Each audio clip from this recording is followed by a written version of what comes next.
اگر کوئی کہتا ہے آپ سے جو ہر نماز کی ہر رکعت میں اللہ سے دعا کرتا ہے کہ اللہ ہمیں اولیاء کے راستے پر چلا، ہمیں شہداء کے راستے پہ چلا، ہمیں نبیوں کے راستے پہ چلا، ہمیں صدیقین کے راستے پہ چلا، صراط الذین انعمت علیہم، ہمیں ان کے راستے پر چلا جن پر تیرا انعام۔ نصیب ہیں وہ لوگ جن کے پاس سب کچھ ہے مگر وہ کسی جانور کی عبادت کر رہے ہیں، کہ بت کی عبادت کر رہا ہے، کوئی شرمگاہ کی عبادت کر رہا ہے، کوئی مزار اور قبر پہ جا کے سر جھکا رہا ہے۔ ہمارے پاس کچھ نہ ہو، ہم دنیا میں تمام نعمتوں سے محروم ہو جائیں، لیکن اگر یہ توحید کی نعمت ہمارے پاس ہے انشاءاللہ ہم قیامت کے دن کامیاب ہوں گے۔ اور دنیا میں سب کچھ ہمارے پاس آ جائے اور یہ نعمت اگر چھن گئی اور یہ کیپٹل اگر چلا گیا اور یہ سرمایہ چلا گیا، واللہ ہم سے زیادہ بد نصیب کوئی نہیں ہے۔ جیسے رمضان میں نیکی کرنے کا ثواب بڑھ جاتا ہے، اسی طریقے سے رمضان میں گناہ کرنے کی سنگینی بھی بڑھ جاتی ہے۔ اگر رمضان میں کوئی گناہ کا کام کرتا ہے اس گناہ کا عذاب بھی بڑھ جاتا ہے، اس گناہ کی شدت بھی بڑھ جاتی ہے۔ حضرت علی نے کہا 80 لشربک الخمر، 80 کوڑے تو اس لیے مارے کیونکہ تو نے شراب پی تھی، و20 لجرأتک علی اللہ فی رمضان، اور 20 کوڑے میں نے اس لیے مارے ہیں کیونکہ تو نے رمضان میں اتنا بڑا گناہ کیا ہے، اللہ کو ناراض کیا ہے، اتنی جرأت کا اور اتنا خطرناک کام تو نے رمضان میں کیا ہے، اس نے 20 کوڑے تو۔ یا ایھا الذین آمنوا اتقوا اللہ حق تقاتہ ولا تموتن الا وانتم مسلمون۔ یا ایھا الناس اتقوا ربکم الذی خلقکم من نفس واحدہ وخلق منها زوجها وبث منهما رجالا كثيرا ونساء واتقوا الله الذي تساءلون به والأرحام إن الله كان عليكم رقيبا۔ یا ایھا الذین آمنوا اتقوا اللہ وقولوا قولا سدیدا یصلح لکم اعمالکم ویغفر لکم ذنوبکم ومن یطع اللہ ورسولہ فقد فاز فوزا عظیما۔ اما بعد فإن خیر الحدیث کتاب اللہ وخیر الہدی ہدی محمد صلی اللہ علیہ وسلم وشر الأمور محدثاتها وكل محدثة بدعة وكل بدعة ضلالة وكل ضلالة في النار۔ اعوذ باللہ من الشیطان الرجیم، بسم اللہ الرحمن الرحیم۔ الف لام میم ذالک الکتاب لا ریب فیہ ھدی للمتقین۔ محترم حضرات، بزرگوں، نوجوان ساتھیوں، پردہ نشین ماؤں اور بہنوں، پیارے بچوں، انشاءاللہ میری کوشش یہ ہوگی کہ رمضان کا یہ مقدس مہینہ ہمارے لیے برکتوں کے ساتھ ساتھ ہمارے علم میں اضافے کا ذریعہ بھی بن جائے۔ انشاءاللہ روزانہ تراویح کی نماز کے بعد تقریباً 40 منٹ قرآن کریم کی تفسیر کا درس ہوگا، اور ظاہر ہے 40 منٹ میں پورے ایک پارہ کو بیان کرنا ممکن نہیں ہے، تو ہر پارے کی کچھ سلیکٹڈ آیتوں کو، کچھ منتخب آیتوں کو انشاءاللہ آپ کے سامنے بیان کیا جائے گا۔ اور میں امید کرتا ہوں کہ اگر قرآن کریم کی تفسیر کے ان دروس میں آپ شامل ہوئے اور پورے مہینے آپ قرآن کریم کے ساتھ جڑے رہے تو مجھے یقین ہے انشاءاللہ کہ قرآن کریم کی تفسیر کی برکت سے آپ کے دل میں قرآن کی، اللہ کی اور اس کے رسول کی محبت میں اضافہ ہوگا انشاءاللہ۔ میرے بھائیوں، آج تفسیر کا پہلا درس ہے اور آج ہم قرآن کریم کے پہلے پارے کی کچھ آیتوں کو سمجھیں گے۔ قرآن کریم کا پہلا پارہ اسٹارٹ ہوتا ہے سورۃ الفاتحہ سے۔ فاتحہ کے معنی ہوتے ہیں بگننگ، شروعات، تو قرآن کریم کی شروعات ہو رہی ہے سورۃ الفاتحہ سے۔ اچھا، سورہ فاتحہ کے بہت سارے نام ہیں۔ سورہ فاتحہ کا ایک نام الصلاح بھی ہے، سورہ فاتحہ کا ایک نام نماز بھی ہے، کیونکہ سورہ فاتحہ کے بغیر کوئی نماز نہیں ہوتی۔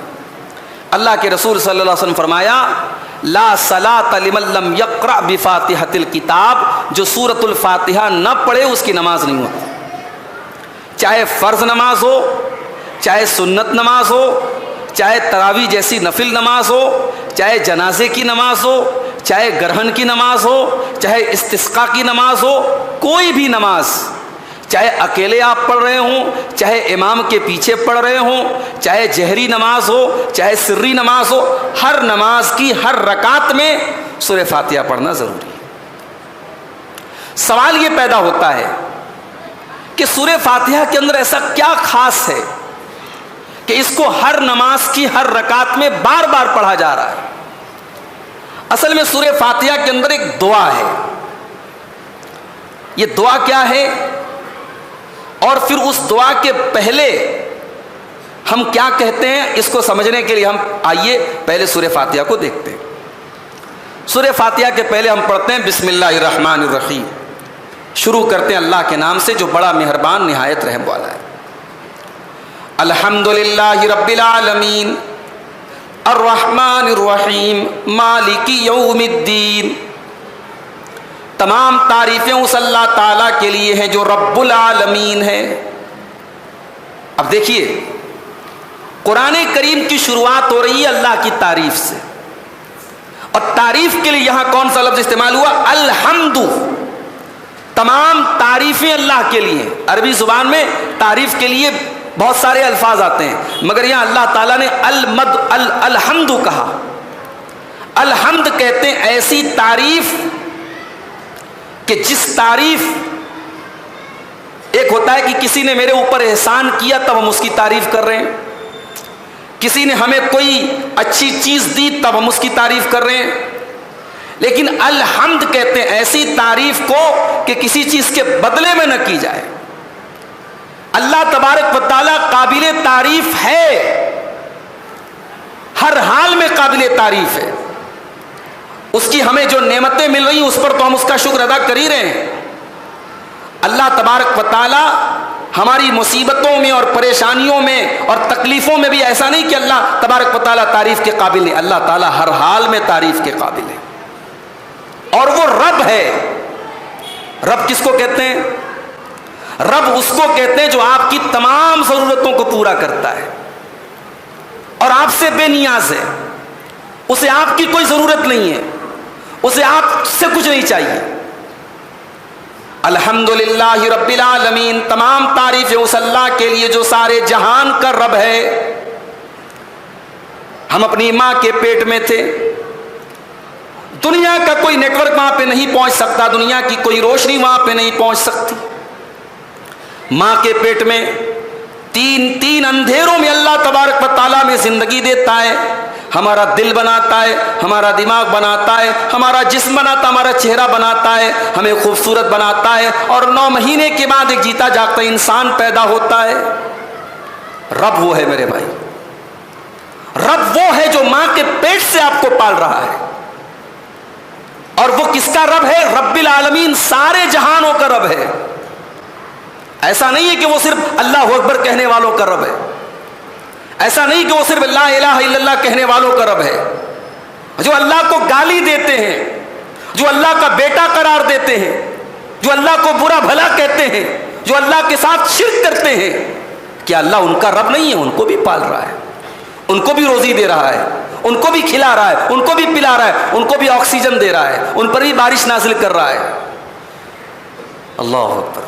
تو وہ اللہ قابل تعریف ہے جو رب العالمین ہے، سارے جہانوں کا رب ہے۔ الرحمن الرحیم، بڑا مہربان، بہت رحم والا ہے، اس کی رحمت کی کوئی حد نہیں ہے، کوئی انتہا نہیں ہے۔ دنیا میں سب سے زیادہ پیار اگر کوئی کرتا ہے تو ایک ماں اپنے بچے سے کرتی ہے، لیکن ماں کی ممتا سے بھی کہیں زیادہ اللہ تعالیٰ کی رحمت اپنے بندوں کے اوپر ہے۔ اللہ کے پیارے نبی فرماتے ہیں اللہ تعالیٰ کی 100 رحمتیں، اور 100 رحمتوں میں سے ایک رحمت اللہ تعالیٰ نے دنیا میں اتاری ہے۔ اللہ تعالیٰ کی رحمت کے اگر 100 حصے ہیں تو 1% ایک حصہ اللہ تعالیٰ نے دنیا میں اتارا ہے، اور اسی ایک حصے کا یہ نتیجہ ہے کہ ماں اپنے بچے سے پیار کرتی ہے، اور جانور اور چرندے اور پرندے اور درندے اپنے بچوں سے پیار کرتے ہیں۔ اللہ کے نبی فرماتے ہیں ایک رحمت اللہ تعالیٰ نے دنیا میں اتاری ہے اور 99 رحمتیں اللہ نے اپنے پاس رکھی ہیں، اور ان 99 رحمتوں کو اللہ تعالیٰ قیامت کے دن اپنے بندوں کے لیے استعمال کرے گا، اپنے بندوں پر رحم فرمائے گا۔ وہ رحمان ہے، وہ رحیم ہے۔ مالکی یوم الدین، اس کی رحمت کا تذکرہ کرنے کے بعد اس کے عدل کا بھی تذکرہ کیا گیا۔ اس کی رحمت سے کہیں دھوکہ کھا کر کے تم گناہوں پہ نہ تل جانا، تم اللہ کی نافرمانی نہ کرنے لگنا، تم ناجائز کام نہ کرنے لگنا، تم گناہوں کے کام نہ کرنے لگنا۔ مالک یوم الدین، وہ رحمان بھی ہے، وہ رحیم بھی ہے، لیکن وہ حساب کے دن کا مالک بھی ہے، وہ جزا کے دن کا مالک بھی ہے۔ وہ قیامت کے دن اچھوں کو اچھائی کا بدلہ دے گا، وہ قیامت کے دن بروں کو برائی کی سزا دے گا۔ اب یہ ہم نے اللہ کی تعریف کی۔ اب تعریف کرنے کے بعد ہم ایک اقرار کرتے ہیں، ایاک نعبد و ایاک نستعین، اے اللہ ہم تیری ہی عبادت کرتے ہیں اور تجھ ہی سے مدد مانگتے ہیں۔ نوٹ کر لو میرے بھائی، ایک مسلمان کو دنیا میں سب سے زیادہ اگر کسی چیز کا ڈر ہے تو 2 چیزوں کا ڈر ہے۔ ایک تو ریاکاری کا ڈر ہے، بندہ نماز پڑھتا ہے، ڈر ہے اس بات کا کہیں ریاکاری نہ آ جائے۔ بندہ قرآن پڑھتا ہے، ڈر ہے اس بات کا کہیں ریاکاری نہ آ جائے۔ بندہ اللہ کی راہ میں صدقہ خیرات کر رہا ہے، چندہ دے رہا ہے، غریبوں کی مدد کر رہا ہے، یتیموں کی مدد کر رہا ہے، ڈر ہے اس بات کا کہیں وہ ریاکاری پر نہ آ جائے۔ سب سے زیادہ اگر مومن کو خطرہ ہے تو ریاکاری سے۔ اور دوسرا ڈر ہے تکبر کا۔ نماز پڑھنے لگا، روزہ رکھنے لگا، غریبوں کی مدد کرنے لگا، قرآن پڑھنے لگا، تو ڈر اس بات کا بھی پیدا ہوا کہ کہیں اس کے اندر اپنی عبادت کا تکبر نہ پیدا ہو جائے، کہیں گھمنڈ نہ پیدا ہو جائے، کہیں اس کے اندر یہ احساس نہ پیدا ہو جائے کہ میں نے بہت بڑا تیر مار لیا، میں نے نماز پڑھ کے اپنے آپ کو جنتی بنا لیا، میں نے روزہ رکھ کے اپنے آپ کو جنتی بنا لیا، میں نے اللہ کی عبادت کا حق ادا کر دیا۔ اسی لیے ان دونوں بیماریوں کا علاج بتایا گیا۔ ایاک نعبد، اے اللہ ہم تیری ہی عبادت کرتے ہیں، ہماری عبادت میں کوئی ریاکاری نہیں ہے، ہماری عبادت میں کوئی دکھاوا نہیں ہے۔ اے اللہ ہم تیری ہی عبادت کرتے ہیں، ہماری عبادت میں کوئی ملاوٹ نہیں ہے، ہماری عبادت بالکل خالص، بالکل پیور ہے۔ ایاک نعبد میں ریاکاری کا علاج ہے، وَإِيَّاكَ نَسْتَعِينُ، اور اے اللہ ہم یہ جو عبادت کر رہے ہیں ہماری اوقات نہیں تھی کہ ہم عبادت کرتے۔ ہم نے 8 رکعت تراویح کھڑے ہو کر کے پڑھی۔ میرے پیارے بھائیوں، یہ 8 رکعت تراویح جو ہم نے پڑھی ہے ہمیں تھکاوٹ بھی ہو رہی تھی، ہم بہت سارے ہمارے بھائی دن بھر کے تھکے ہارے بھی تھے، لیکن اللہ نے توفیق دی، ان کے دل میں احساس پیدا ہوا کہ آج پہلی تراویح ہے، چلو ہم پوری 8 رکعت تراویح پڑھیں گے۔ یہ 8 رکعت تراویح بھی اگر ہم نے پڑھی ہے میرے پیارے بھائیوں، بہت سارے لوگ تو مارکیٹ میں بیٹھ کر کے طرح طرح کی چیزیں بھی کھا رہے ہوں گے، بہت سارے لوگ تو بیٹھ کر کے موبائل کے اوپر ناجائز چیزوں کو دیکھ رہے ہوں گے، بہت سارے لوگ تو مارکیٹوں میں خریداری کر رہے ہوں گے، بہت سارے لوگ تو لاو لعب میں مبتلا ہوں گے۔ اگر اللہ نے ہمیں اور آپ کو امام کے پیچھے 8 رکعت تراویح پڑھنے کی توفیق دی ہے تو یہ بھی اللہ کا کرم ہے میرے بھائیوں، یہ بھی اللہ کا انعام ہے اور یہ بھی اللہ کی مدد ہے۔ وَإِيَّاكَ نَسْتَعِينُ، اے اللہ ہم عبادت بھی کرتے تو تیری ہی مدد سے کرتے ہیں۔ اب جب یہ احساس آپ کے اندر پیدا ہوگا کہ ہماری اپنی کوئی حیثیت نہیں ہے، ہم جو عبادت کرتے اللہ کی مدد سے کرتے ہیں، تو پھر تکبر نہیں پیدا ہوگا۔ تو ریاکاری کا علاج ایاک نعبد اور تکبر کا علاج وایاک نستعین۔ اسی لیے ہم جب نماز کے بعد جو دعا پڑھتے ہیں، امام صاحب نے سلام پھیرا، ہم نے کہا اللہ اکبر، استغفر اللہ استغفر اللہ استغفر اللہ، اس کے بعد ہم جو دعائیں پڑھتے ہیں اس میں ایک بڑی پیاری دعا اللہ کے نبی نے سکھائی ہے، اللہم اعنی علی ذکرک و شکرک و حسن عبادتک، اے اللہ تو میری مدد فرما کہ میں تیرا ذکر کروں اور میں تیرا شکر کروں اور میں تیری اچھے طریقے سے عبادت کروں۔ اللہ کی عبادت کرنے پر بھی مدد میرے بھائیو اللہ دیتا ہے۔ اگر آپ دولت والے، اگر آپ پیسے والے اور آپ کی دولت اللہ کے راستے میں استعمال ہو رہی ہے، کبھی غرور نہ کرنا کہ اللہ تبارک و تعالیٰ کے دین کی میں بہت مدد کر رہا ہوں، میں بہت اللہ کی راہ میں پیسہ خرچہ کر رہا ہوں۔ میرے بھائیو، پیسہ خرچہ کرنے والے تو اپنے بچوں کی شادیوں پر ناچنے گانے والیوں کو بھی کروڑوں روپے دے دیا کرتے ہیں۔ پیسہ خرچ کرنے والے تو اپنے بچوں کی شادی پر 9 ارب روپے خرچ کر دیا کرتے ہیں۔ پیسہ خرچہ کر دینا کمال نہیں، اللہ نے آپ کو توفیق دی کہ آپ نے اللہ کے دین کے لیے خرچ کیا، آپ نے اللہ کی راہ میں خرچ کیا، اس لیے کبھی تکبر نہ کرنا۔ آپ کی طاقت، آپ کا علم، آپ کے جسم کی محنت، آپ کا وقت، آپ کی انرجی، کچھ بھی اگر اللہ کے دین کے لیے لگ رہی ہے میرے بھائی، تو یہ اللہ کا کرم ہے کہ اللہ آپ سے کام لے رہا ہے۔ اس کے بعد ہم نے اللہ کی تعریف کر لی، ہم نے اللہ کی توحید کا اعلان کر دیا، اس کے بعد اب ہم اللہ سے دعا کرتے ہیں، اہدنا الصراط المستقیم۔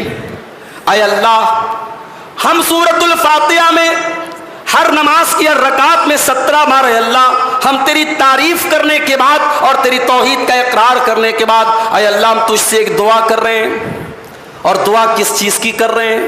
ہم نے اللہ سے دولت نہیں مانگی، ہم نے اللہ سے شہرت نہیں مانگی، ہم نے اللہ سے خوبصورت بیوی نہ مانگی، ہم نے اللہ سے خزانے نہ مانگے، ہم نے اللہ سے دنیا کا سکون اور چین نہ مانگا، ہم نے اللہ سے بلڈنگیں نہ مانگی، ہم نے اللہ سے پراپرٹی نہ مانگی۔ کیا مانگا؟ اہدنا الصراط المستقیم۔ اے اللہ تو ہم کو ہدایت کی نعمت عطا فرما دے، اے اللہ تو صراط مستقیم پر چلنے کی توفیق ہم کو دے دے۔ اے اللہ دنیا میں کروڑوں لوگ بھٹک چکے، غلط راستے پر چل رہے ہیں، اے اللہ تو ہمیں توفیق دے کہ ہم تیرے راستے پر چلیں۔ اہدنا الصراط المستقیم، تو ہم کو سیدھے راستے پر چلنے کی توفیق عطا فرما۔ دنیا کی سب سے بڑی نعمت ہدایت ہے میرے بھائی۔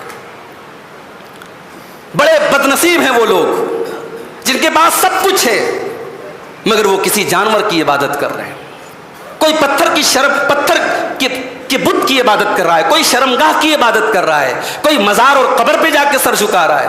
ہمارے پاس کچھ نہ ہو، ہم دنیا میں تمام نعمتوں سے محروم ہو جائیں، لیکن اگر یہ توحید کی نعمت ہمارے پاس ہے انشاءاللہ ہم قیامت کے دن کامیاب ہوں گے۔ اور دنیا میں سب کچھ ہمارے پاس آ جائے اور یہ نعمت اگر چھن گئی اور یہ کیپٹل اگر چلا گیا اور یہ سرمایہ چلا گیا، واللہ ہم سے زیادہ بد نصیب کوئی نہیں ہوگا۔ اسی لیے ہم نماز کی ہر رکعت میں اللہ سے سوال کرتے ہیں تو ہدایت کا سوال کرتے ہیں، اہدنا الصراط المستقیم، اے اللہ تو ہم کو سیدھے راستے پر چلا۔ اب جب ہم نے اللہ سے صراط مستقیم پر چلنے کی دعا مانگی، سوال یہ پیدا ہوا کہ اللہ ہم تو تجھ سے دعا کر رہے ہیں صراط مستقیم پر چلنے کی، لیکن اے اللہ کیا پریکٹیکلی اس راستے پر کبھی کوئی چلا ہے؟ کہیں ایسا تو نہیں کہ یہ راستہ بس خواب و خیال کی بات ہے، ہم دعا تو مانگ رہے ہیں مگر آج تک کوئی صراط مستقیم پر نہیں چلا ہے؟ اللہ نے فرمایا نہیں، صراط الذین انعمت علیہم، یہ راستہ تو پریکٹیکل راستہ ہے، اس راستے پر اللہ کے بہت سارے بندے چل چکے ہیں۔ صراط الذین انعمت علیہم، یہ وہ راستہ ہے جس پر اللہ کے وہ بندے چلا کرتے تھے، انعمت علیہم، جن کے اوپر اللہ کا انعام اور کرم ہوا ہے۔ اب یہ صراط الذین انعمت علیہم، یہ انعمت علیہم کون لوگ ہیں؟ اس کا جواب اللہ تعالیٰ نے سورہ نساء کے اندر دیا، وَمَن يُطِعِ اللَّهَ وَالرَّسُولَ فَأُولَٰئِكَ مَعَ الَّذِينَ أَنْعَمَ اللَّهُ عَلَيْهِم مِّنَ النَّبِيِّينَ وَالصِّدِّيقِينَ وَالشُّهَدَاءِ وَالصَّالِحِينَ، اللہ کے وہ بندے جن پر اللہ کا انعام ہوا، ان کی 4 کیٹیگری ہے، وہ نبیوں کا راستہ ہے، وہ صدیقین کا راستہ ہے، وہ شہداء کا راستہ ہے، اور وہ اللہ کے صالحین کا راستہ ہے۔ ہم اللہ سے دعا کرتے ہیں کہ اے اللہ ہمیں ان کے راستے پر چلا جو راستہ نبیوں کا تھا، جو صدیقین کا تھا، جو شہداء کا تھا، جو صالحین کا تھا۔ اگر کوئی کہتا ہے آپ سے کہ یہ اہل حدیث شہیدوں کو نہیں مانتے، یہ اہل حدیث اولیاء اللہ کو نہیں مانتے، جا کے جواب دے دو اس کو کہ ارے اہل حدیث تو وہ ہے جو ہر نماز کی ہر رکعت میں اللہ سے دعا کرتا ہے کہ اللہ ہمیں اولیاء کے راستے پر چلا، ہمیں شہداء کے راستے پہ چلا، ہمیں نبیوں کے راستے پہ چلا، ہمیں صدیقین کے راستے پہ چلا، صراط الذین انعمت علیہم، ہمیں ان کے راستے پر چلا جن پر تیرا انعام ہوا۔ اچھا ایک پوائنٹ کی بات بتاؤں، اس آیت میں تقلید کا بھی رد ہے۔ بھئی ایک شخص امام ابو حنیفہ کی تقلید کر رہا ہے، اب وہ یہ عقیدہ رکھتا ہے کہ امام ابو حنیفہ ہی کی میں بات مانوں گا. بیوی کو بول دیا طلاق طلاق طلاق، امام ابو حنیفہ کا فتویٰ ہے کہ طلاق ہو گئی. اب وہ گیا اپنے مفتی صاحب کے پاس کہ مفتی صاحب میں نے غصے میں آ کے بیوی کو طلاق طلاق طلاق بول دیا، اب کیا کروں؟ مفتی صاحب کہیں گے بھائی تو امام ابو حنیفہ کا مقلد ہے، اب تو تجھے حلالہ کرنا پڑے گا. اب حلالہ کیا ہے میں ڈیٹیل میں نہیں جاؤں گا، دوسرے پارے میں جب بات آئے گی بتاؤں گا. حلالہ حرامہ ہے، زناکاری ہے، بدکاری ہے. تقلید ایک ایسا بندھن ہے جس میں انسان جب جکڑ گیا تو اس نے اپنے آپ کو پابند کر لیا کہ میں بات مانوں گا تو اسی کی مانوں گا.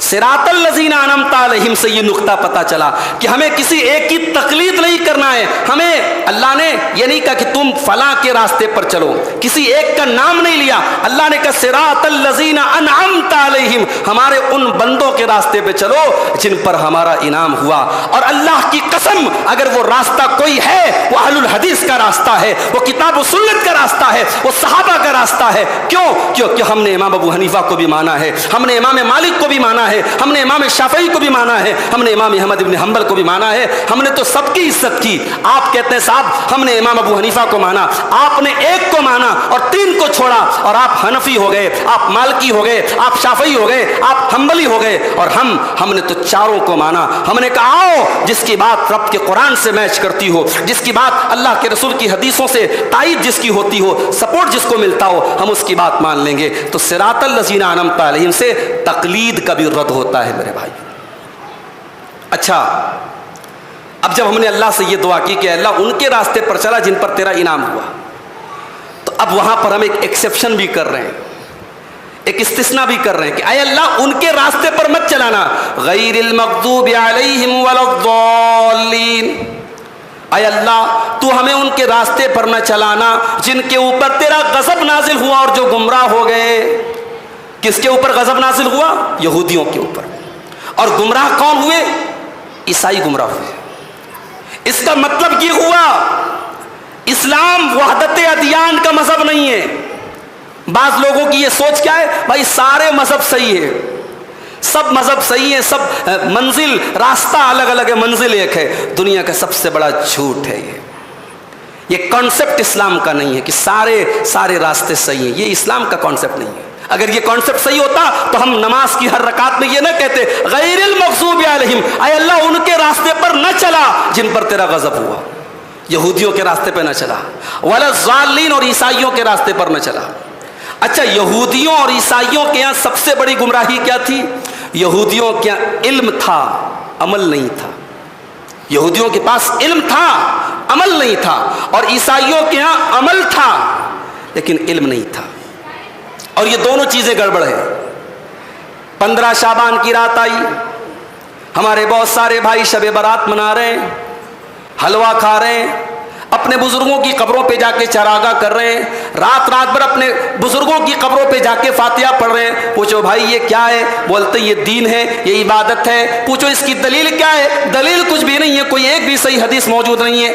عمل تو ہے مگر علم نہیں ہے، عمل تو ہے مگر دلیل نہیں ہے، عمل تو ہے مگر قرآن و سنت کی روشنی موجود نہیں ہے. یہ نصارہ کا طریقہ ہے. اور میرے بھائیوں اگر علم ہے، دلیل ہے، لیکن اس پر عمل نہیں کیا جا رہا ہے تو یہ یہودیوں کا طریقہ ہے. ان کے پاس تورات تھی، ان کے پاس اللہ کی کتاب تھی، لیکن وہ تورات کو چھپایا کرتے تھے اور اللہ کی کتاب پر عمل نہیں کیا کرتے تھے. ہم اس لیے اللہ سے دعا کرتے ہیں غیر المغضوب علیہم ولا الضالین، اے اللہ ہمیں ان کے راستے پر نہ چلانا جن کے اوپر تیرا غضب نازل ہوا، جو گمراہ ہوئے. اب سورہ فاتحہ کمپلیٹ ہوئی، اس کے بعد ہم کہتے ہیں آمین. آمین کا مطلب ہوتا ہے اے اللہ قبول فرما. اور سورہ فاتحہ کے کمپلیٹ ہونے کے بعد اگر جہری نماز ہو تو بلند آواز سے، اگر سری نماز ہو تو چپکے سے دل میں ہم آمین کہیں گے. جب بھی سورہ فاتحہ پڑھیں گے تو آمین کہیں گے. اس کے بعد اب آتی ہے سورۃ البقرہ. یہ قرآن کی دوسری سورت ہے. بقرہ کے معنی گائے. اس صورت میں آگے چل کر کے ایک گائے کا واقعہ بیان ہوا ہے. اللہ تعالیٰ نے حکم دیا تھا بنی اسرائیل کو ایک گائے ذبح کرنے کا، مگر بنی اسرائیل انہوں نے بال کی کھال نکالنی شروع کی تو اللہ تعالیٰ نے ان کے لیے اور مشکل کر دیا. جب وہ آیت ہم آگے پڑھیں گے تو اس کی ہم ڈیٹیل بیان کریں گے. بہرحال اسی گائے کے نام سے البقرہ، اس سورت کا نام سورۃ البقرہ پڑھا. سورہ بقرہ کی شروعات ہو رہی ہے. الف لام میم ذالک الکتاب لا ریب فیہ ھدی للمتقین. الف لام میم یہ کتاب قرآن مجید ہے. لا ریب فیہ اس کتاب کے اندر کوئی شک نہیں ہے. دنیا میں جب کوئی رائٹر کوئی کتاب لکھتا ہے تو کتاب کے شروع میں مقدمے میں لکھتا ہے کہ بھائی یہ میری کتاب ہے, میں نے اپنی کتاب میں ساری باتیں اپنی نالج کے حساب سے لکھی ہیں, لیکن کوئی کمی ہو تو بتا دینا, اگلے ایڈیشن میں دور کر دیں گے. لکھا ہوتا ہے نا کتابوں میں, لکھا ہوتا ہے. یہ اکلوتی کتاب ہے اللہ کی جو اعلان کر رہی ہے لا ریب فیہ, اس میں کوئی مسٹیک نہیں ہے, اس میں کوئی غلطی نہیں. اللہ کا کلام ہے لا ریب فیہ. یہ قرآن کی خاصیت ہے. قرآن اسٹارٹ ہو رہا ہے, قرآن شروع ہو رہا ہے, اور سورہ بقرہ کی ابتدائی آیت ہے, اور اللہ کہہ رہا ہے اس کتاب میں کوئی شک نہیں ہے. ھدی للمتقین, اور یہ کتاب ہدایت ہے متقیوں کے لیے. دوسرے پارے میں فرمایا ھدی للناس, قرآن ہدایت ہے سارے انسانوں کے لیے. دوسرے پارے میں کہا کہ سارے انسانوں کے لیے ہدایت ہے, اور یہاں پہ کہا جا رہا ہے کہ صرف متقیوں کے لیے ہدایت ہے. یہ کوئی کنٹراڈکشن نہیں ہے, کوئی ٹکراؤ نہیں ہے. قرآن ہے تو سب کے لیے ہدایت, قرآن ہے تو ھدی للناس, مگر قرآن سے صحیح معنوں میں اگر کوئی فائدہ اٹھانا چاہتا ہے تو تقویٰ اپنے اندر پیدا کرے. ھدی للمتقین, قرآن سے صحیح معنوں میں وہی فائدہ اٹھا سکتے ہیں جو متقی ہوں. اس کے بعد اللہ تعالیٰ نے منافقوں کا ذکر کیا. منافقوں کا جب ذکر کیا اللہ تعالیٰ نے تو ایک بات کہی, وَإِذَا قِيلَ لَهُمْ لَا تُفْسِدُوا فِي الْأَرْضِ قَالُوا إِنَّمَا نَحْنُ مُصْلِحُونَ. جب ان منافقوں سے کہا جاتا ہے کہ تم زمین میں فساد نہ مچاؤ تو یہ کہتے ہیں کہ صاحب ہم زمین میں فساد کہاں مچا رہے ہیں, ہم تو اصلاح کرنے والے لوگ ہیں. آج کے دور میں بھی جن کا کام دنیا میں تباہی مچانا ہے, جن کا کام دنیا میں فساد مچانا ہے, وہی دنیا میں سب سے بڑے علم بردار بنے ہوئے کلچر کے اور تہذیب کے. ابھی 8 مارچ کو پوری دنیا میں وومنس ڈے منایا گیا, ساری دنیا میں مہیلا ادھیکار دیوس منایا گیا, اور عورتوں کو آزادی دینے کی بات کہی گئی. لیکن اسی دنیا میں ایک ملک ہے جس کا نام فلسطین ہے, اور اس فلسطین میں ایک شہر ہے جس کا نام غزہ ہے, جس کا نام غازہ ہے. اس شہر غزہ میں ڈیلی ہزاروں عورتیں ماری جا رہی ہیں, ان کے گھروں پہ بم برسائے جا رہے ہیں, حاملہ عورتوں کو قتل کیا جا رہا ہے. دودھ پلانے والی ماؤں کے پاس اتنی طاقت نہیں اور اتنا کھانا نہیں کہ اپنے بچوں کو وہ دودھ پلا سکیں. 486 عورتوں کے اوپر ایک لیٹرین کا انتظام ہے, کھانے کو کھانا نہیں, پانی پینے کو پانی نہیں, سر ڈھانپنے کو چھت نہیں. اور دنیا مہیلاؤں کے ادھیکار کی بات کر رہی ہے, دنیا وومنس ڈے کی بات کر رہی ہے, دنیا وومنس رائٹ کی بات کر رہی ہے. اور جو لوگ یہ ساری باتیں کر رہے ہیں وہ اسرائیل کو سپورٹ بھی کر رہے ہیں, وہ اسرائیل کی مدد بھی کر رہے ہیں. وہ لوگوں, یہ قرآن کا اصول ہے, ہر دور کے منافقوں کا یہی طریقہ ہوگا. وَإِذَا قِيلَ لَهُمْ لَا تُفْسِدُوا فِي الْأَرْضِ, جب ان سے کہا جاتا ہے تم زمین میں فساد نہ مچاؤ تو کہتے ہیں ہم تو فساد کہاں مچا رہے, ہم تو بہت بڑی اصلاح کرنے والے لوگ ہیں. اصلاح کرنے والے لوگ, اپنے آپ کو فسادی جو ہوگا وہی کہے گا کہ میں اصلاح کرنے والا ہوں. اس کے بعد منافقوں کا ایک اور جملہ نقل کیا گیا, وَإِذَا قِيلَ لَهُمْ آمِنُوا كَمَا آمَنَ النَّاسِ, جب ان منافقوں سے کہا جاتا ہے کہ تم ایمان لے آؤ جیسے اور لوگ ایمان لائے, جیسے نبی کے صحابہ ایمان لائے. قَالُوا أَنُؤْمِنُ كَمَا آمَنَ السُّفَهَاءُ, تو یہ منافق کیا کہتے ہیں, کہتے کیا ہم ویسے ایمان لے آئے جیسے بے وقوف لوگ ایمان لے آئے.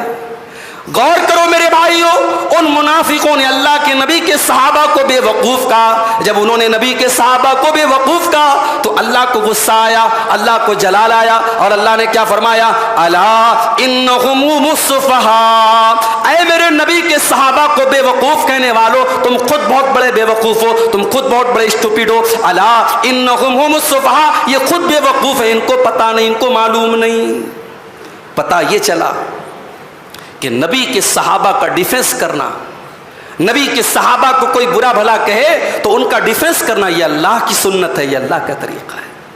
وہ مسلمان نہیں ہے, اس کے اندر ایمان کی غیرت نہیں ہے جس کے نبی کے صحابہ کو برا بھلا کہا جائے اور وہ تالی پیٹے, جس کے نبی کے صحابہ کو گالی دی جائے اور وہ ان لوگوں کا سپورٹ کرے اور تائید کرے، نبی کے صحابہ کا گستاخ اور نبی کے صحابہ کو برا بھلا کہنے والا مسلمان ہو ہی نہیں سکتا میرے بھائیوں۔ یہ اللہ کا طریقہ اور اللہ کی سنت ہے کہ جو نبی کے صحابہ کو برا بھلا کہتا ہے، اللہ اپنے نبی کے صحابہ کا ڈیفینس کرتا ہے، ان کی مدد کرتا ہے، ان کا سپورٹ کرتا ہے۔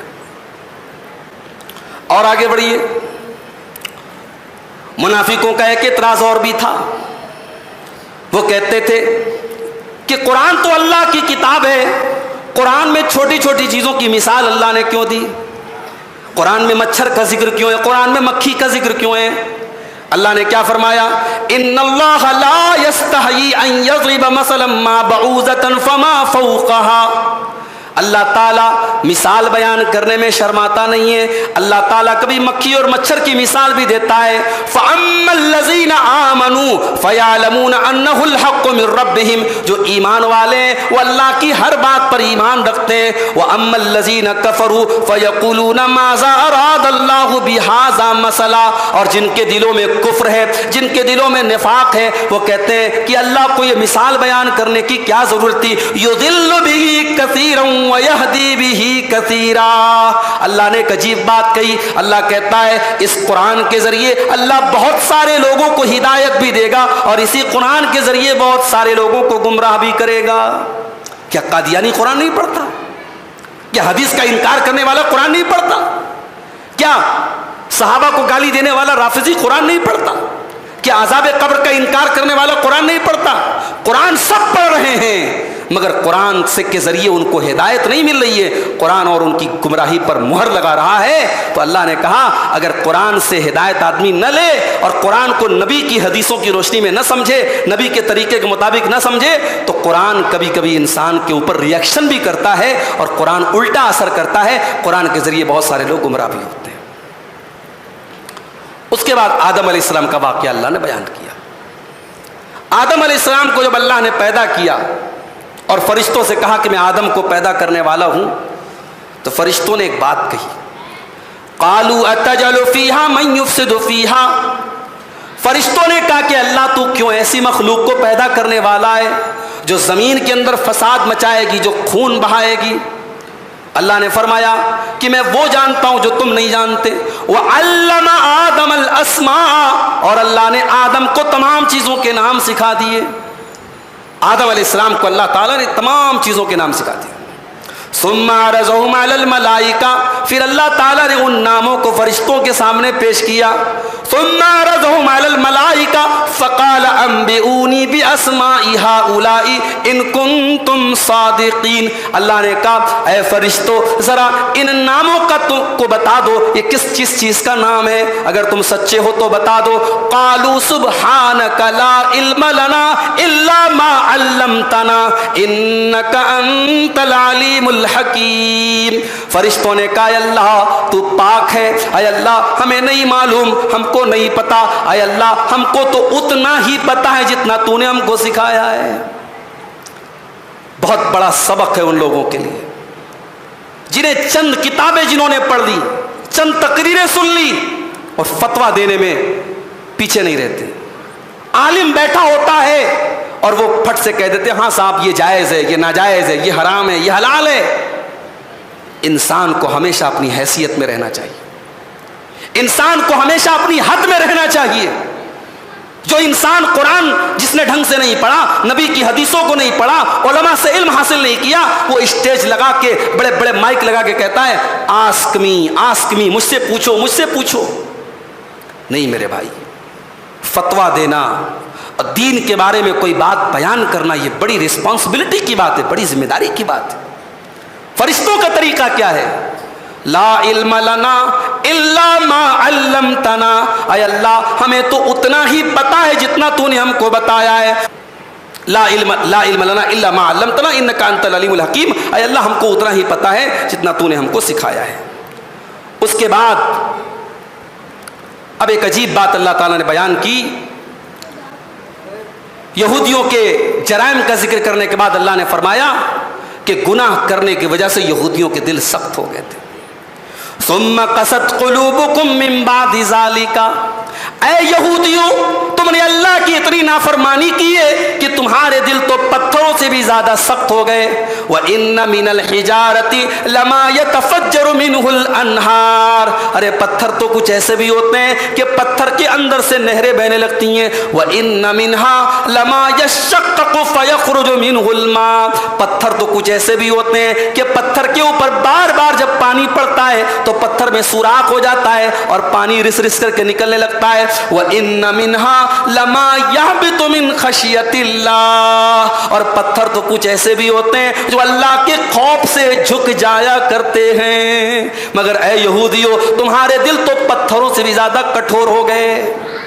معاف کرنا میرے بھائی، قرآن کی یہ آیت یہودیوں کے بارے میں، مگر معاف کرنا یہ آیت آج ہمارے اور آپ کے اوپر بھی فٹ ہو رہی ہے.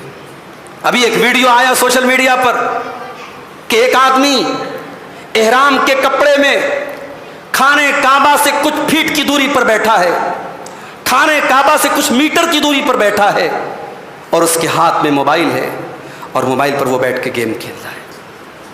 اللہ کے گھر کے پاس، خانے کعبہ کے پاس، احرام کی حالت میں، جہاں کوئی بیٹھ کر کے اللہ کے سامنے رو رہا ہے، کوئی توبہ کر رہا ہے، کوئی اللہ کا ذکر کر رہا ہے، کوئی طواف کر رہا ہے، کوئی قرآن پڑھ رہا ہے، وہ بد نصیب وہاں بیٹھ کے موبائل پہ گیم کھیل رہا ہے.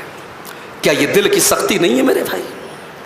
اللہ نے یہودیوں کے بارے میں کہا تھا کہ تمہارے دل سخت ہو گئے، مگر واللہ آج گناہوں کی ایسی لیر ہمارے دلوں پر پڑ گئی ہے، گناہ کرتے کرتے ہمارے دلوں پر ایسی موٹی پٹی پڑ گئی ہے کہ آج اللہ کے گھر کے پاس بھی لوگ جا کر کے حرام کام کرتے ہیں. رمضان کا مہینہ شروع ہو چکا ہے، شیاطین قید ہو چکے ہیں، جنت کے دروازے کھل چکے ہیں، مگر آپ اسی اپنے اڑوس پڑوس میں دیکھ لیجئے، اپنے ماحول میں دیکھ لیجئے، رمضان شروع ہونے کے بعد بھی موبائل پر کوئی فلمیں دیکھ رہا ہے، کوئی بیٹھ کے گانے سن رہا ہے، کوئی بیٹھ کر کے غیبتیں کر رہا ہے. کیا یہ دل کی سختی کی علامت نہیں ہے میرے بھائی کہ اتنا مقدس مہینہ شروع ہو چکا ہے اور پھر بھی لوگ گناہوں میں لگے رہیں گے؟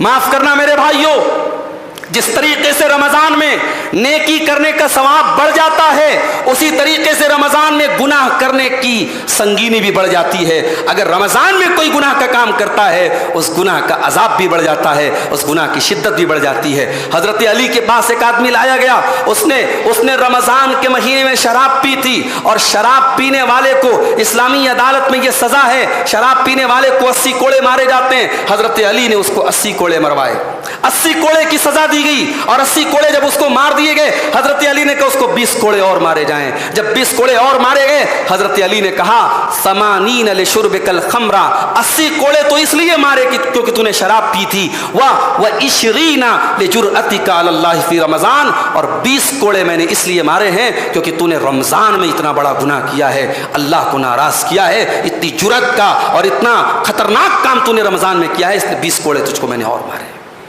تو میرے بھائیوں، قرآن کی آیت ہمارے اوپر بھی اپلائی ہوتی ہے. جب انسان کا دل گناہ کرتے کرتے سخت ہو جاتا ہے تو پتھر کو بھی فیل کر دیتا ہے. اللہ نے کہا ثم قست قلوبکم من بعد ذلک فہی کالحجارہ او اشد قسوہ، تمہارے دل تو پتھروں سے بھی زیادہ سخت ہو گئے. اس کے بعد حضرت جبریل کا ذکر کیا گیا. چونکہ اللہ کے رسول کے پاس قرآن کی آیتوں کو کون لے کے آتا تھا؟ جبریل لے کے آتے تھے.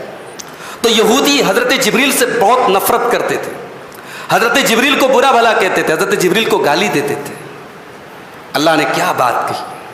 قل من کان عدوا لجبریل فإنه نزله على قلبك، اے نبی آپ اعلان کر دیجئے جو جبریل کا دشمن ہے وہ اللہ کا بھی دشمن ہے، اس لیے کہ جبریل اللہ کے حکم سے یہ قرآن کو لے کر کے آئے ہیں. فإنه نزله على قلبك، اور اس قرآن کو لا کر کے آپ کے دل کے اوپر اتارا ہے. پتہ یہ چلا کہ جبریل سے دشمنی اللہ سے دشمنی. کیوں؟ کیونکہ جبریل میڈیم ہے، جبریل قرآن کو لانے کا میڈیم ہے. تو جو میڈیم کا دشمن ہے وہ سورس کا بھی دشمن ہے.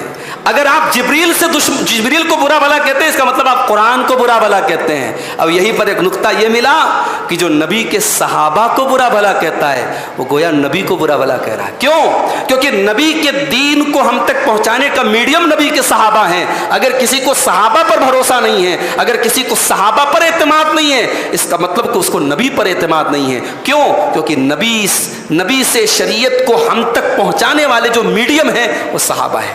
تو اس قرآن کی آیت سے پتہ چلا کہ صحابہ کرام کو برا بھلا کہنا یہ اللہ کے رسول کو برا بھلا کہنا ہے. پہلے پارے کے لاسٹ میں ابراہیم علیہ السلام کا ذکر کیا اللہ نے. ابراہیم علیہ السلام کو اللہ تعالیٰ نے پوری انسانیت کا امام بنایا. اور ایک عجیب بات آپ دیکھیے کہ ابراہیم علیہ السلام اکلوتی ایسی پرسنالٹی ہے جس کو دنیا کی 2/3 آبادی, دنیا کی 2/3 آبادی جن کا احترام کرتی ہے. مسلمان تو کرتے ہی ہیں, یہودی بھی ان کو اپنا باپ مانتے ہیں, عیسائی بھی ان کو اپنا باپ مانتے ہیں. ابراہیم علیہ السلام دنیا کے 2/3 حصے کے لوگوں کے حضرت ابراہیم محترم ہیں, رسپیکٹڈ ہیں. اللہ نے کہا کہ ہم نے ابراہیم کو ساری انسانیت کا امام بنایا. جب ہم نے امام بنایا تو ابراہیم علیہ السلام نے کہا قال ومن ذریتی, اے اللہ تو مجھ کو سب کا امام بنا رہا ہے, اے اللہ میری اولاد کا کیا ہوگا؟ قال لا ینال عہد الظالمین, اللہ نے فرمایا کہ اے ابراہیم کان کھول کر کے سن لو, تمہاری اولاد بھی اگر تمہارے راستے پر چلے گی ہم ان کو لوگوں کا امام بنائیں گے, لیکن یاد رکھو اگر تمہاری اولاد ظالم ہو جائے گی تو ہمارا وعدہ ظالموں سے نہیں ہے. آج تو صاحب ہمارے ہندوستان میں شجرے چلتے ہیں. کوئی کہتا ہے میں حضرت عمر فاروق کی نسل سے ہوں, کوئی کہتا ہے میں ابو بکر صدیق کی نسل سے ہوں, کوئی کہتا ہے میں حضرت حسین کی نسل سے ہوں, کوئی کہتا ہے میں حضرت حسن کی نسل سے ہوں, کوئی کہتا ہے صاحب میں سید ہوں, کوئی کہتا ہے صاحب میں تو نبی کے خاندان سے ہوں, نبی کی آل سے ہوں, جہنم کی آگ مجھے چھو نہیں سکتی, میرے بدن کا بال نہیں جلا سکتی کیونکہ میں رسول کی نسل سے ہوں. قرآن کریم کی آیت نے بیان کر دیا کہ یہ سب مت ہیں, یہ سب جھوٹے دعوے ہیں. اللہ کیا یہ نہیں دیکھا جائے گا کہ آپ کس کی اولاد ہیں؟ اللہ کیا ڈزنٹ میٹر, اس کا کوئی مطلب نہیں کہ آپ کی نسل کیا ہے, آپ کا خاندان کیا ہے, آپ کے باپ دادا کون تھے. اللہ کیا یہ دیکھا جائے گا آپ کا عمل کیسا ہے, آپ کا ایمان کیسا ہے. ورنہ ابراہیم جیسا پیغمبر باپ مشرک تھا, ابراہیم جیسے نبی کا باپ مشرک تھا, اور نوح علیہ السلام جیسے پیغمبر کا بیٹا مشرک تھا, اور لوط علیہ السلام جیسے نبی کی بیوی مشرک تھی, اور ہمارے نبی کا چچا ابو لہب پکا مشرک تھا. میرے بھائیوں اگر خاندان کی کوئی اہمیت ہوتی, اگر حسب و نسب کی اللہ کیا کوئی حیثیت ہوتی تو ابو لہب سے بڑھ کے نسب کس کا ہوتا, اور نوح علیہ السلام کے بیٹے سے بڑھ کے نبی کی اولاد کون ہوتا. اللہ نے فرمایا کہ ابراہیم کان کھول کر کے سن لو, لا ینال عہد الظالمین, میرا وعدہ ظالموں سے نہیں ہے. تو میرے بھائیوں یہ حضرت ابراہیم کے واقعے سے ہم کو پتہ چلا. اس کے بعد پہلے پارے کے آخر میں اللہ نے کہا, سارے نبیوں کا ذکر کرنے کے بعد اللہ نے فرمایا تلک امۃ قد خلت, تلک امۃ قد خلت, یہ نبیوں کا واقعہ تم نے پڑھا اور سنا, اے مسلمانوں سن لو, یہ ایک امت تھی جو گزر گئی, لہا ما کسبت, تلک امۃ قد خلت لہا ما کسبت ولکم ما کسبتم, انہوں نے جو عمل کیا ان کو اس کا ثواب ملے گا, اور تم جو عمل کرو گے تمہیں اس کا ثواب ملے گا. آج کل بعض لوگوں کو جو ہے حضرت علی اور حضرت معاویہ کے درمیان جو اختلاف ہوا اس کو کوریدنے میں مزہ آتا ہے. بعض لوگوں کی زندگی کا مشغلہ یہی ہو گیا ہے کہ صاحب حضرت علی کے بیچ میں حضرت معاویہ کے بیچ میں جو اختلاف ہوا یا صحابہ کے بیچ میں جو جھگڑے ہوئے اس میں قرید کرے کون صحیح تھا کون غلط تھا, ادھر سے کون لڑا ادھر سے کون لڑا. قرآن کی آیت ہمیں اصول دے رہی ہے, تلک امۃ قد خلت, ایک امت تھی جو گزر گئی, لا لہا ما کسبت, انہوں نے جو کیا وہ کمائیں گے, ولکم ما کسبتم, اور تم نے جو کیا تم کماؤ گے, ولا تسألون عما كانوا يعملون, اور انہوں نے جو کیا تم سے نہیں پوچھا جائے گا, تم جو کرو گے تم سے پوچھا جائے گا, ان کے عمل کا سوال تم سے نہیں ہوگا. میرے بھائیوں صحابہ کے بیچ میں جو جھگڑے ہوئے جو اختلاف ہوئے, ہم یہ نہیں مانتے کہ صحابہ معصوم تھے, ہم صحابہ کو معصوم نہیں مانتے, مگر ہاں صحابہ کو ہم جنتی مانتے ہیں, صحابہ کے بارے میں ہم یہ عقیدہ رکھتے ہیں کہ نبی کی امتیوں میں ان سے زیادہ نیک لوگ نہیں پیدا ہوئے، ان سے زیادہ نبی سے محبت کرنے والے، نبی کو چاہنے والے پیدا نہیں ہوئے۔ ہاں انسان تھے، انسان ہونے کے ناطے ان کے دلوں میں ایک دوسرے سے اختلاف بھی ہوا، ایک دوسرے سے جنگ بھی ہوئی، لڑائی بھی ہوئی۔ ارے ہم ہیں کون؟ ہماری اوقات کیا ہے؟ ہماری حیثیت کیا ہے کہ ہم ڈیسائیڈ کریں کہ کون صحیح تھا، کون غلط تھا، کون حق پر تھا، کون ناحق پر تھا؟ نبی کے صحابہ سب جنتی ہیں، ان کے درمیان جو آپس کے اختلاف ہوئے اللہ تبارک و تعالیٰ کو وہ جواب دیں گے، ہمیں ان کا جواب دینے کی ضرورت نہیں ہے۔